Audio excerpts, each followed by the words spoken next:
একটা সময় ছিল যখন বান্ধবীকে বিয়ে করা তো দূরের কথা, বান্ধবীর মুখটাও দেখা যেত না। নারী জাগরণের অগ্রদূত বেগম রোকেয়া করলেন প্রতিবাদ।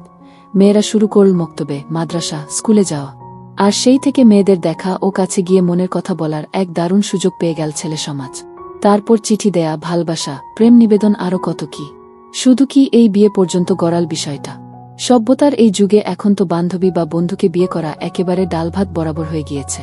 চলুন আমি আর বকবক না করি, আমাদের লেখক কাব্য আহমেদ শোনাবে এরকমই একটি সুখদুঃখ হাসি কান্না মিশ্রিত রোমান্টিক ভালোবাসার গল্প, বান্ধবী যখন বউ।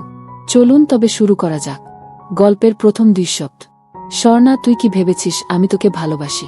আরে বোকা, তোর মাথায় কি বুদ্ধি বলতে কিছুই নেই? যে তোর বা তোদের মতো নিজ গরিব ঘরের ছেলেদের সাথে আমরা শুধু সামান্য একটু হেসে কথা বলতে পারি, কিন্তু ভালোবাসতে পারি না। কাব্যে, তাহলে এতদিন কি ছিল এসব? আমি তো কোনো দিন তোমাকে বলতে যাই নাই যে আমি তোমাকে ভালোবাসি, বরং তুমি তো আমার পিছনে পিছনে ঘুরতে আর বলতে তুমি নাকি আমাকে ভালোবাসো। স্বর্ণা, আরে বোকা, তুই ছিলি আমাদের কলেজের টপার, আর তোর কারণে আমি কলেজে টপ হতে পারছিলাম না।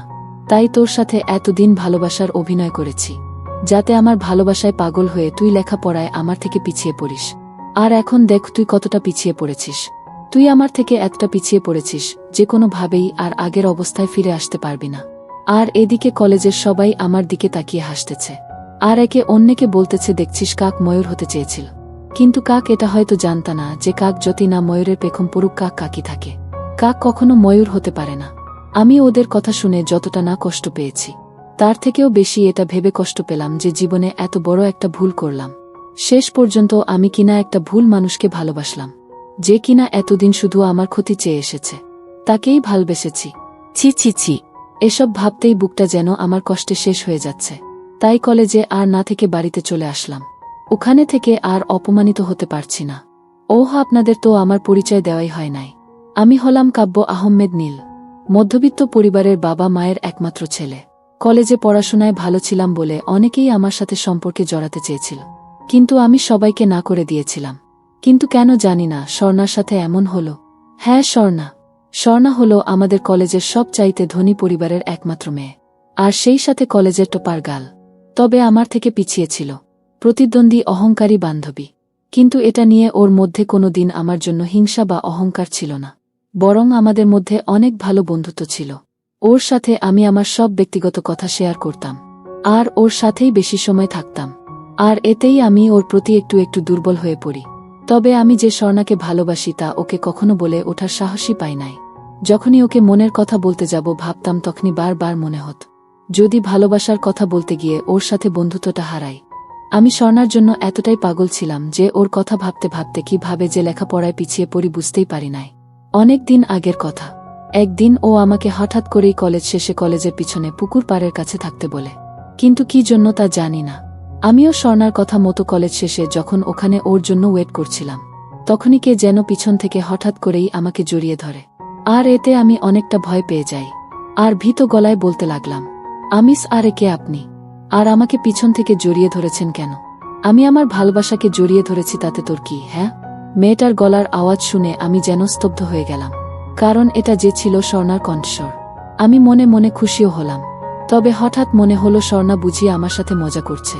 আমি নিজেকে কিছুটা সামলে নিয়ে স্বর্ণাকে বলতে লাগলাম, কাব্যে, ওই ফাজিলের বান্ধরণী ফাজিল, তোর ফাজলামি বন্ধ করে এটা বল, কি জন্য আমাকে এখানে ডেকেছিস? স্বর্ণা, ওই কে ফাজিল? হ্যাঁ, আর আমি কি ফাজলামি করলাম? হ্যাঁ কাব্যে, ফাজলামি না তো কি? হ্যাঁ, কলেজের সব ছেলের ক্রাশ আমার মতো একটা গরিব ছেলেকে ভালোবাসবে, তা ফাজলামি ছাড়া আর কি বা হবে? স্বর্ণা, দেখ কাব্য, আমি কোনো ফাজলামি করছি না, আমি কিন্তু সিরিয়াস। আর তুই গরিব বলে কি আমি তোকে কখনো কোনো খোটা দিয়েছি? দেই নাই, বরং তোকে ভালোবেসে ফেলেছি। আর আমি এটাও জানি যে তুই ও আমাকে ভালোবাসিস। বান্ধবীর প্রথম প্রপোজ। আমি হঠাৎ স্বর্ণার কথাই চমকে উঠে বলি, কাব্যে, কি বলছিস তুই এসব? আমি কেন তোকে ভালোবাসতে যাব? আমি তো তোকে শুধু। স্বর্ণা, থাক থাক, আর মিথ্যা বলে লাভ নেই চাঁদ। আমি সব জানি তুই আমাকে ভালোবাসিস, আর হয়তো এটা ভাবছিস এসব আমি কি করে জানলাম। তাহলে শোনো, তুই একদিন আমাকে বলেছিলি যে তুই তোর মনের সব অব্যক্ত কথা তুই তোর এই ডায়েরিতে লিখিস, আর আমি সেখান থেকেই জানতে পেরেছি। তাই তোর না বলার কোনো মানেই দেখি না। আর একটা কথা মনে রাখিস, ভালোবাসা কখনো টাকা পয়সা, ধনী গরিব থেকে আসে না। এটা আসে মানুষের সুন্দর একটা মন থেকে, আর সেই মন থেকেই আমি তোকে ভালোবাসি। বলেই আবার আমাকে জড়িয়ে ধরে। আমি কি আর বলবো ভেবে পাচ্ছি না। একে তো আমিও ওকে ভালোবাসি, আর এতদিন ওকে হারানোর ভয় ছিল। কিন্তু ও যখন আমাকে ভালোবাসে তখন কি লাভ ওকে ফিরিয়ে দিয়ে। তাই আমিও ওকে ভালোবাসি। আর এভাবেই শুরু হয় আমাদের ভালোবাসার রঙিন দিন। ওর সাথে সম্পর্কে জড়ানোর পর থেকে আমি সব কিছুতেই পিছিয়ে পড়ি। আর এতটাই পিছিয়ে পড়ি যে যেখান থেকে পূর্বের অবস্থায় ফিরে যেতে অনেক সময়ের প্রয়োজন, কিন্তু হাতে বেশি সময় নেই। তবুও অনেক কষ্টে নিজেকে কিছুটা গুছিয়ে নেই। যাই হোক, দেখতে দেখতে আমাদের হাসক ফাইনাল পরীক্ষা আসে। অনেক কষ্টে আমি সবগুলা পরীক্ষা দেই। আর যেদিন পরীক্ষার রেজাল্ট দেয় সেদিন আমার মাথায় যেন আকাশ ভেঙে পড়লে। কারণ একমাত্র আমি সবার থেকে একটু বেশি খারাপ রেজাল্ট করেছি।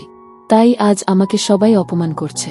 আজ কেউ পাশে দাঁড়িয়ে আমাকে এটা বলে সান্ত্বনা দিচ্ছে না যে একটা রেজাল্ট খারাপ হয়েছে তো কি হয়েছে, সামনের বার ভালো করবি। মনে মনে কষ্ট নিয়ে যখন আমি স্বর্ণার কাছে যাই তখন সে আমাকে কতটা ভালোবাসে, কতটা পাশে আছে তার প্রমাণ কি দিল তা তো দেখতেই পেলেন। পরিবারে প্রথম ঝড়। যাই হোক, মনে একরাশ কষ্ট নিয়ে যখন বাড়ির দিকে যাচ্ছিলাম তখন একটা কথাই বারবার মনে হচ্ছিল, কোনো মুখ নিয়ে বাবা মার সামনে যাব।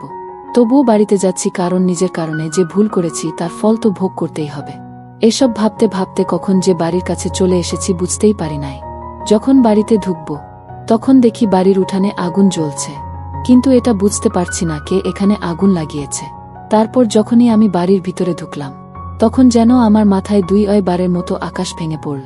কারণ মা বাবা দুজনে মিলে আমার সব বই খাতায় আগুন লাগিয়ে দিয়েছে। সেই সাথে আমার কাপড়ও বাহিরে ছড়িয়ে ছিটিয়ে রেখেছে। আমাকে ঢুকতে দেখার সাথে সাথেই আব্বু বলে উঠল, আব্বু তুই এ বাড়িতে কেন এসেছিস?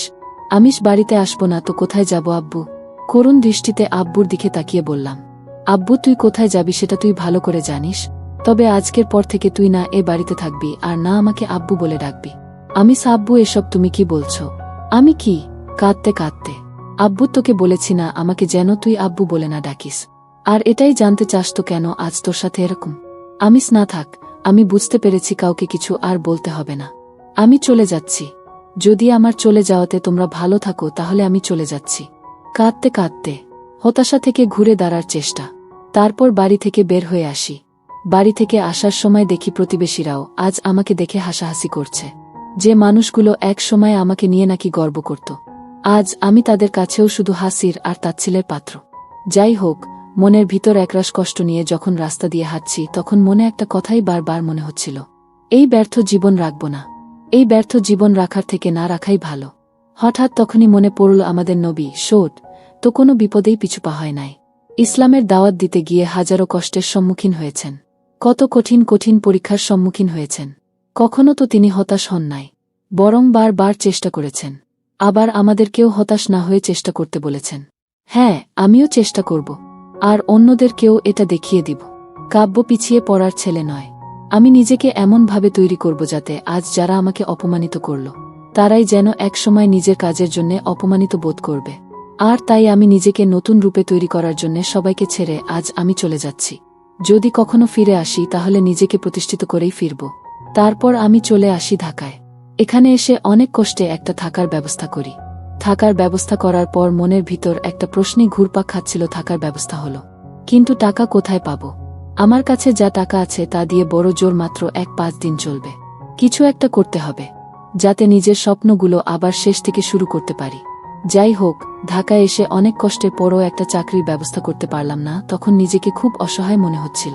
ক্রমশ নিজের ইচ্ছার শক্তি হারিয়ে ফেলছিলাম। প্রতিটা মুহূর্ত শুধু এটাই মনে হচ্ছিল, আমি নিজেকে কি আবার প্রতিষ্ঠিত করতে পারব, নাকি আমার স্বপ্নগুলো বালির বাঁধের মতো ভেঙে যাবে।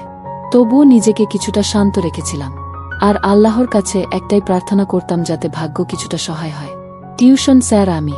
তারপর হঠাৎ করেই একদিন বাড়ির মালিকের ছোট ছেলে আমাকে এসে বলে যায় আমাকে নাকি বাড়ির মালিক ডেকে পাঠিয়েছে। মনের মধ্যে একটা অজানা ভয় কাজ করছে। জানি না কাজ জোগাড় করতে পারছি না বলে আবার বাড়ি থেকে বের করে দিবে না। এরকম হাজার চিন্তা মনের মধ্যে ঘুরপাক খাচ্ছিল। যখন আমি বাড়িওয়ালার বাড়িতে যেয়ে বাড়ির কলিং বেল বাজতেই বাড়িওয়ালার বউ দরজা খুলেই বলতে লাগল, আন্টিস, ওহ বাবা তুমি আসো, ভিতরে আসো। তারপর আন্টির সাথে তাদের বাড়ির ভিতরে যাই। আন্টিস, আরে বাবা দাঁড়িয়ে আছো কেন, চেয়ারে বসো। একটা চেয়ার এগিয়ে দিয়ে আমিস, না না আন্টি এভাবেই ঠিক আছে। বলছিলাম কি আন্টি আঙ্কেল কি বাড়িতে আছে?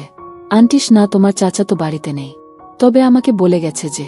আমিস, কি বলে গেছে আন্টি? চিন্তিত হয়ে, আন্টিস সে রকম কিছু না, তবুও কেমন জানি একটু সংকোচ লাগছে। যাই হোক, বলছিলাম কি বাবা, তুমি তো বিজ্ঞানের ছাত্র, আর এখন বসেও আছো। যদি একটু কষ্ট করে আমার ছোট ছেলেটাকে পড়াতে, তাহলে একটু ভালো হতো। আন্টির কথা শুনে আমার দেহে যেন প্রাণ ফিরে এল। সেই সাথে খুশিও হলাম, কারণ ওনার ছেলেকে পড়ালে আমার হাতেও কিছু টাকা আসবে। আন্টিস, কি ভাবছো বাবা তুমি? তোমাকে কিছু ভাবতে হবে না। আমিস কিছু না আন্টি। তা কখন থেকে পড়াতে আসবো তাই ভাবছিলাম। আন্টিস, তোমার যখন সময় হবে তখন আসবে। আমিস, ঠিক আছে আন্টি।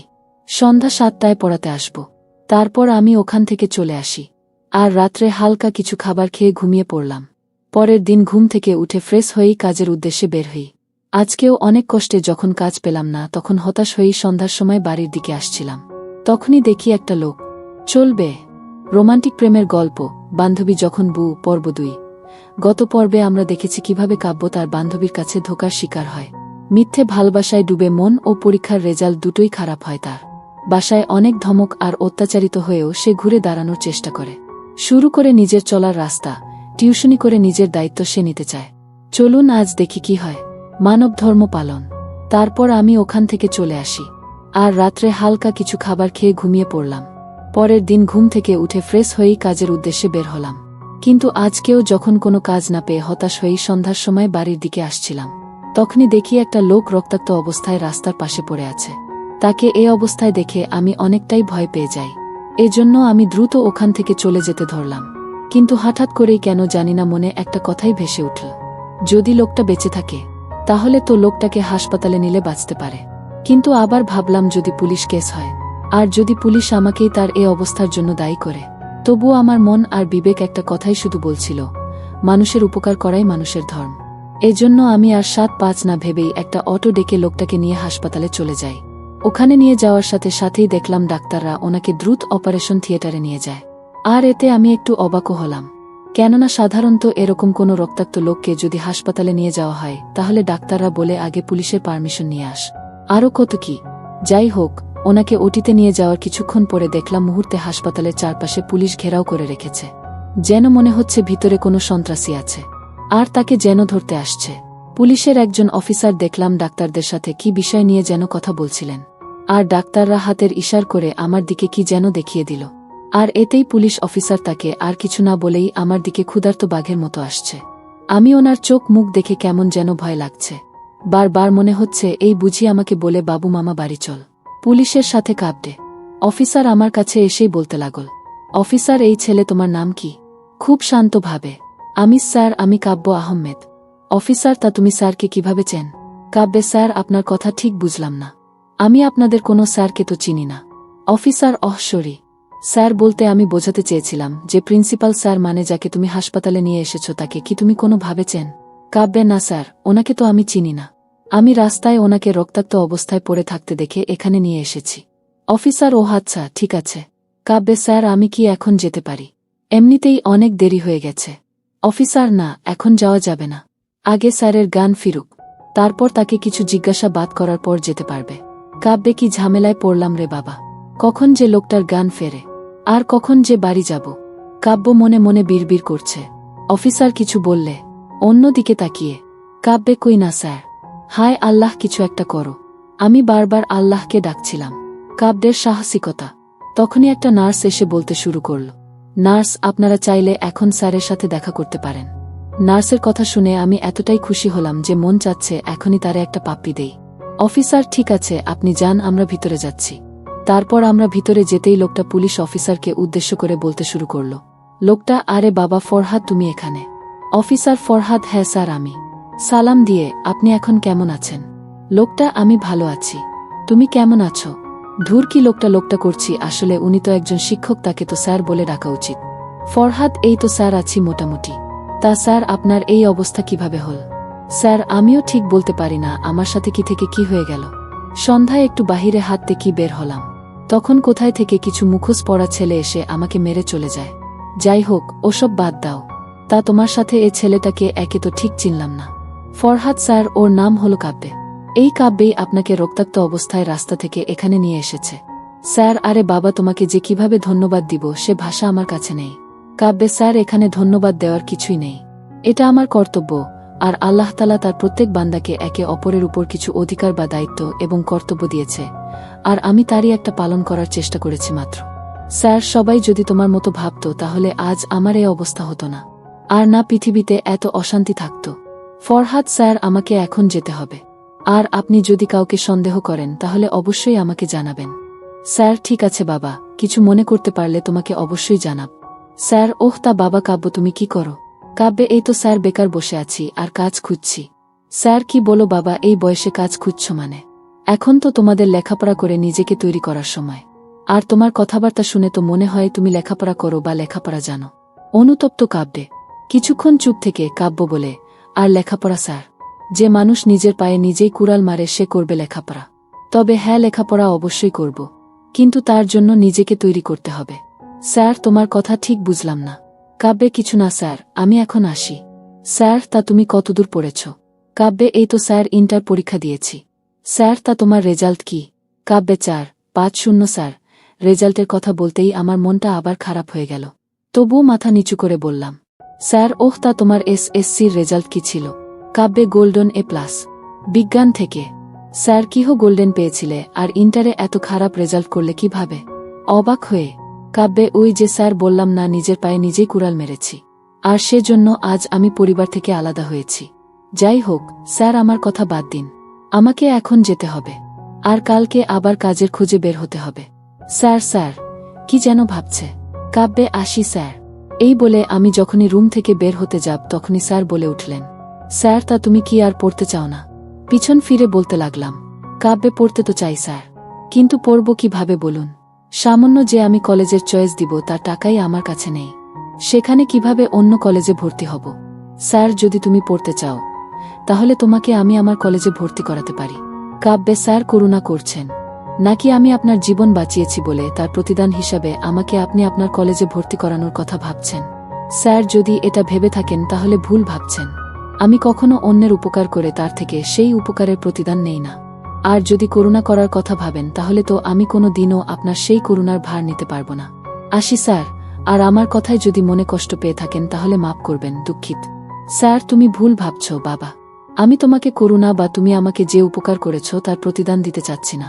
আমি তোমার কথা শুনে বুঝতে পারছি তোমার মনের ভিতর খুব বড় একটা কষ্ট লুকিয়ে রয়েছে, যার কারণেই হয়তো তুমি পরীক্ষার খারাপ রেজাল্ট করেছ। আর হয়তো তুমি ভাবছ আমি আমার উপকারের প্রতিদান দেওয়ার জন্য তোমাকে আমি আমার কলেজে ভর্তি করাতে চাচ্ছি, কিন্তু তাও না। আমি তোমার ভিতর কিছু একটা করার ইচ্ছার যে প্রবণতা আছে তা দেখতে পাচ্ছি, বিধায় আমি ভাবলাম তোমাকে আমার কলেজে ভর্তি করাবো।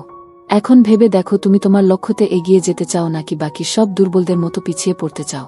স্যারের এসব কোনো কথাই আমার মাথা বা মনকে ছুতে পারল না, কিন্তু একটা শব্দ, দুর্বল, হঠাৎ এই শব্দটা কেমন যেন রাগ আর জেদ ধরিয়ে দিল। কাব্যের নিঃশব্দ আর্তনাদ। আমার কেন যেন চিৎকার করে বলতে ইচ্ছা করছে, আমি দুর্বল নেই, দুর্বল নেই। তখন মনের ভিতর একটা কথাই উকি দিল, প্রত্যেক মানুষ তার ভুল শুধরানোর একটা সুযোগ পায়, আর আমি যখন একটা সুযোগ পেয়েছি তখন এটা হাত ছাড়া করা আমার জন্য একটা বোকামি। কিন্তু আমি কি কারো করুণা নিচ্ছি? স্যার, কি হলো বাবা, এত কি ভাবছ? কাব্যে, কিছু না স্যার। স্যারের কথায় আমার ভাবনার ছেদ ঘটল। ভাবছিলাম আমি আপনার কলেজে ভর্তি হব, তবে আমার একটা শর্ত আছে। স্যার, কি শর্ত? কাব্যে, আমার শর্ত এটাই যে আমি আপনার কলেজে ভর্তি হব, তবে ভর্তির টাকা আমি আপনাকে দিয়ে দিব। স্যার, ও এই কথা? আচ্ছা, তোমার যা ইচ্ছা। আগামীকাল তুমি কলেজে যাবে, আর আমি কলেজে তোমার কথা ফোন করে বলে দিব। কাব্যে, আচ্ছা ঠিক আছে, ধন্যবাদ স্যার। স্যার, এখানে ধন্যবাদ দেওয়ার মতো আমি কিছুই করি নাই, আর তুমি তো বললে মানুষ হয়ে মানুষের উপকার করাই ধর্ম। কাব্যে, তবু স্যার, আপনি হয়তো জানেন না আজ আমার মাথা থেকে কত বড় একটা চিন্তার বোঝা নেমে গেল। যাই হোক স্যার, আমি এখন আসি। স্যার, ঠিক আছে, সাবধানে যাও। ছেলেটার সাথে মনে হয় আমার মতোই কিছু একটা হয়েছে, তা না হলে যত খারাপ রেজাল্টই করুক না কেন কোনো বাবা মাই তাদের সন্তানকে নিজেদের থেকে দূরে ঠেলে দেয় না। বলেই একটা দীর্ঘশ্বাস ফেললেন। মনে মনে কথাগুলো ভাবল, স্যার, আজ আমার খুব খুশি লাগছে। আজ যদিও একটা কাজও পেলাম না, তবে আল্লাহ তাআলা আমাকে আজ যা দিয়েছেন তা আমার কাছে এতটাই দামি যা বলার মতো না। যাই হোক, অনেক রাত হয়েছে, তাই আর কোনো কিছু না খেয়েই ঘুমিয়ে পড়লাম। পরের দিন সকালে ঘুম থেকে উঠে ফ্রেশ হয়ে 2টো বিস্কিট খেয়ে কলেজের সব কাগজ নিয়েই কলেজের দিকে একটু তাড়াতাড়ি বের হয়ে গেলাম। এখন কি করব বলেন তো? আর আমি বাবার হোটেলে থাকি না, এখন নিজেকেই নিজের জন্য সব করতে হয়। First day Ed college. যাই হোক, প্রায় আধা ঘন্টা পর আমি স্যার যে কলেজের প্রিন্সিপাল সেই কলেজে পৌঁছে যাই। কলেজের ভিতর যাওয়ার সাথে সাথেই দেখি কলেজের ছেলে মেয়েরা আমার দিকে অবাক হয়ে তাকিয়ে আছে, আবার কেউ কেউ আমার দিকে তাকিয়ে হাসছে, হয়তো আমার পোশাক দেখে। আমি সেদিকে খেয়াল না দিয়ে কলেজের অফিস রুমের দিকে যেতেই হঠাৎ করেই কিছু একটার সাথে ধাক্কা খেয়ে পড়ে গেলাম। আর এদিকে পুরো কলেজে হাসির রোল পড়ে গেল। হে আল্লাহ, আমি কি কোনো পিলারের সাথে ধাক্কা খেলাম নাকি? কিন্তু পিলারের সাথে ধাক্কা খেলে তো আমার ব্যথা পাওয়ার কথা, তাহলে আমি শুধু মাটিতে পড়ে গেলাম কিন্তু ব্যথা পেলাম না কেন? ব্যাপারটা কি? তাই মাটি থেকে উঠতে উঠতে সামনে তাকাতেই দেখি একটা মেয়ে। শুধু মেয়ে বললে ভুল হবে, যেন একটা নীল পরী। আমার সামনে রাগী লুক নিয়ে দাঁড়িয়ে আছে। তার আমার দিকে তাকিয়ে থাকা দেখে মনে হচ্ছে আমাকে যেন চিবিয়ে খাবে। তাই পরিস্থিতি সামলে নিতে আমি মাথা নিচু করে সরি বলতেই ঠাস ঠাস। বুঝতে পারলেন না মেয়েটা আমাকে চোর মেরেছে। আর এত জোরেই চোর মেরেছে যে মনে হচ্ছে আমার সব কয়টা দাঁত বের হয়ে যাবে। চোরে মেরেই বলতে লাগল, মেয়েটার কোথা থেকে যে এসব খ্যাত লুচ্চা ছেলে আমাদের কলেজে আসে আল্লাহই জানে। কাব্যে দেখুন আপু, আমি ইচ্ছা করে। মেয়েটা ওই খ্যাতের বাচ্চা খ্যাত, এটাই বলতে চাচ্ছিস? তুই ইচ্ছা করে আমার সাথে ধাক্কা খাস নাই? তোদের মতো ছেলেদের আমার খুব ভালো করেই চেনা আছে। আমাদের মতো বড় ঘরের সুন্দরী মেয়ে দেখলেই ধাক্কা খেতে মন চায় না। এরকম আরও অনেক বাজে কথা বলে সে চলে যায়। আর আমি মাথা নিচু করে সব সহ্য করে নিলাম। আমি চাইলেই মেয়েটার প্রত্যেকটা কথার জবাব দিতে পারতাম, কিন্তু না, আমি তা করলাম না। কারণ আমি আমার জীবনে মেয়েদের সাথে কোনো সমস্যা বা কোনো সম্পর্কে জড়াতে চাই না। যাই হোক, তারপর আমি অফিস রুমে গিয়ে এক স্যারের কাছ থেকে সহকারী প্রিন্সিপালের রুমের ঠিকানা নিয়ে প্রিন্সিপালের রুমের কাছে গিয়ে দরজায় নক করতেই প্রিন্সিপাল কামিন। কাব্যে ধন্যবাদ স্যার। সালাম দিলাম। প্রিন্সিপাল, তোমাকে তো চিনতে পারলাম না। কাব্যে স্যার, আমাকে প্রিন্সিপাল স্যার পাঠিয়েছেন। প্রিন্সিপাল, ওহ, তুমি তাহলে সেই কাব্যে। গতকাল রাতে স্যার আমাকে সব বলে দিয়েছেন। আর আমি সব কিছু প্রায় ঠিক করে রেখেছি। তা তুমি কি তোমার সব কাগজপত্র নিয়ে এসেছ? কাব্যে হ্যাঁ স্যার, নিয়ে এসেছি। মাথা নিচু করে বললাম, এই নিন। তারপর স্যার আমার সব কাগজ নিয়ে বলতে লাগলেন, প্রিন্সিপাল, তুমি আগামীকাল থেকে কলেজে আসতে পারো, আর তোমার রোল হল। তারপর আমি স্যারকে আবার সালাম দিয়ে মাথা নিচু করে কলেজের বাহিরে চলে আসি। কলেজ থেকে বাড়িতে ফিরে চলবে।